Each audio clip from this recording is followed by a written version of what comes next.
In His Word 7월 22일 월요일입니다. 오늘 우리에게 주시는 하나님의 말씀은 큐티인 본문 중에서 구약성경 느헤미야 7장 6절에서 7절까지의 말씀입니다. 느헤미야 7장 6절에서 7절까지의 말씀을 제가 봉독합니다. 옛적에 바벨론 왕 느부갓네살에게 사로잡혀 갔던 자들 중에서 노임을 받고 예루살렘과 유다에 돌아와 각기 자기들의 성읍에 이른 자들 곧 스룹바벨과 예수아와 느헤미야와 아사랴와 라하마야 나하마니와 모르드게와 빌산과 미스베렛과 비그베아 느음과 바하나와 함께 나온 이스라엘 백성의 명수가 이러하니라. 아멘. 자, 오늘은 노임을 받고 돌아온 사람들이라는 말씀의 제목을 가지고 하나님께서 주신 말씀의 은혜를 여러분들과 함께 나누겠습니다. 오늘은 이제 느헤미야 7장 앞부분부터 중반부의 내용까지를 다루게 됩니다.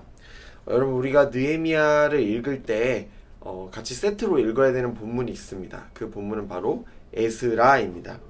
왜냐하면 히브리어 성경으로 보면 에스라와 느헤미야는 거의 이제 형제처럼 붙어 다닌다는 것을 알 수 있어요. 이렇다는 말은 뭐냐면 이 두 말씀이 긴밀히 연관되어 있다는 것을 우리는 알 수 있습니다. 유다 백성들은 이제 바벨론 70년 포로 생활을 마치고 이제 돌아오게 되는데요. 그렇게 된 이유가 하나님께서 예레미야 선지자를 통해서 그 약속하신 말씀이 있었습니다. 70년 포로 뒤에는 다시 이 고향 땅을 밟게 될 거야 라는 그 약속을 하나님께서 지키셨어요. 그래서 약 3번의 바벨론 포로 귀환이 이루어지게 됩니다.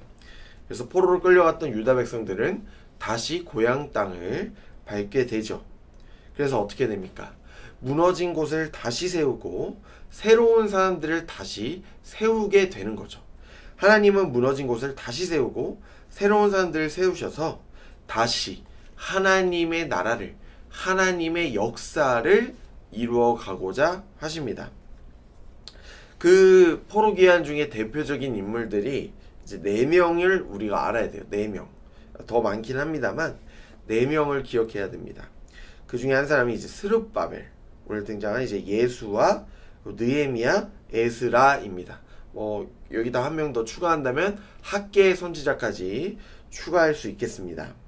오늘 말씀 7절에 이제 바벨론 포로에서 첫 번째로 돌아온 사람들의 이제 내용이 기록이 되어 있습니다. 그 대표적인 인물이 바로 이제 스룹바벨이죠. 스룹바벨.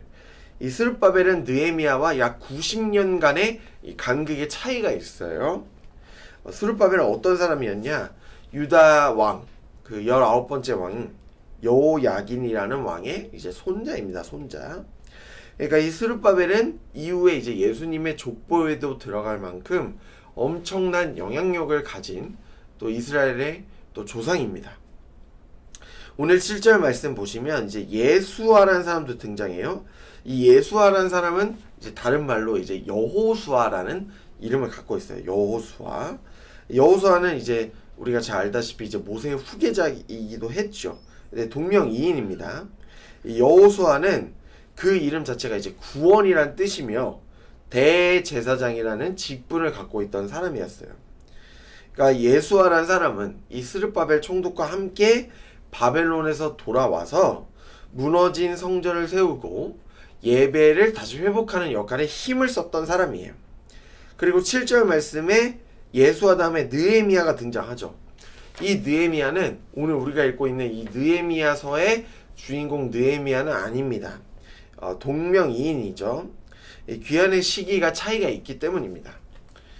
지난번에도 제가 이제 말씀을 드렸습니다만 느헤미야도 이 바벨론 포로로에서 복귀한 지 사흘 만에, 그러니까 3일 만에 이 여독이 풀리지도 않은 채 무너진 성벽과 성문을 직접 답사하러 가요. 직접 바라보고 어떻게 성벽을 세우고 성문을 세워야 되겠다 라고 이제 결정하게 되는 그런 모습을 볼 수 있는데요. 느헤미야보다 앞선 이 신앙의 선배들, 이 스룹바벨과 예수아와 학계 같은 사람들도 똑같았습니다. 이 무너진 성전과 무너진 예배를 회복하기 위해서 늦추지 않았어요. 빠르게 행동했습니다. 애썼어요. 바벨론 포로에서 돌아오는 길은 여러분 쉽지 않습니다. 그 거리가 엄청난 거리예요. 이 돌아와서 신앙의 기초와 뿌리를 바로 세워간다는 것은 다시 내가 이제 하나님만 바라보겠다. 우상을 섬기지 않고 내가 이제 하나님만 바라보고 집중해서 나아가겠다라는 엄청난 의지와 결단이 그들 안에 있다는 겁니다. 그래서 5절 말씀을 보시면 느헤미야는 이렇게 행동해요. 네, 5절 말씀에 볼게요. 세 번째 성경 말씀에 느헤미야가 이 이야기를 듣고서, 그러니까 선배들의 이야기를 5절 말씀에 듣고서 어떻게 했는지 한번 보십시오. 자, 귀족들과 관리들과 일반 백성들을 모아서 가족별로 등록시키도록 나의 하나님이 나의 마음을 감동시키셨다. 마침 나는 1차로 돌아온 사람들의 가족별 등록부를 찾았는데 거기에는 다음과 같이 적혀있다라고 하면서 오늘 우리의 주제 말씀 6, 7절이 이제 등장하게 되는 겁니다. 여러분, 느헤미야는요, 신앙의 선배들이 어떻게 행동했는지, 어떻게 하나님을 따랐는지 그들의 일기와 그들의 역사와 그들의 기록들을 세세히 보았어요. 그리고 그들의 업적과 그들의 가족들을 이스라엘 족보에 새기는 거죠. 그러니까 역사를 적는 거예요. 역사를 기록하고 있습니다. 후대의 신앙인들도 그들의 신앙을 본받고 하나님을 믿을 수 있도록 지금 그 작업을 하고 있는 거죠. 그래서 후손들이 믿음이 흔들릴 때마다, 하나님을 향한 신뢰가 흔들릴 때마다 다시 초심을 붙잡아라. 하나님을 의지해라 하고 하나님께서는 느헤미야의 마음에 감동을 주시고 느헤미야를 지금 움직여 가고 계시는 겁니다.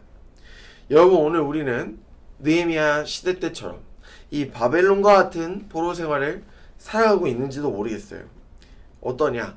더욱 경쟁해야 하고 세상의 다양한 문화는 급속하게 변하고 또 그 문화가 우리를 선동하고 있습니다.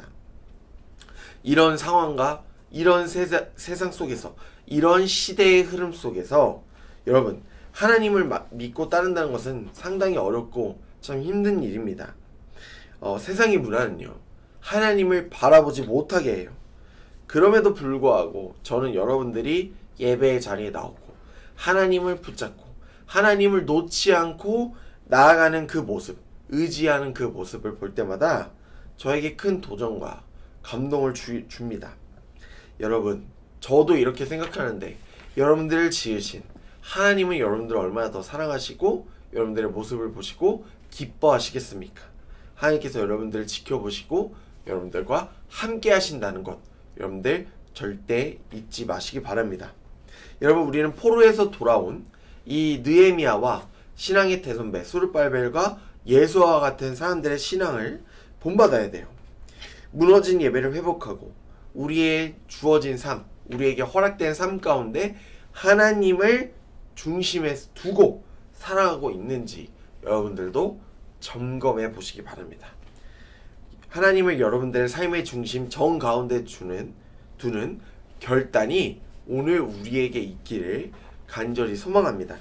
오늘도 포로에서 돌아온 사람들의 신앙과 그들의 믿음을 본받으며 그들의 마음을 묵상하며 우리를 부르신 그 하나님을 찬양하며 오늘도 삶의 자리에서 하나님과 담대히 인생길을 동행하시는 사랑하는 예능의 모든 청년들이 되시기를 주님의 이름으로 간절히 축복합니다.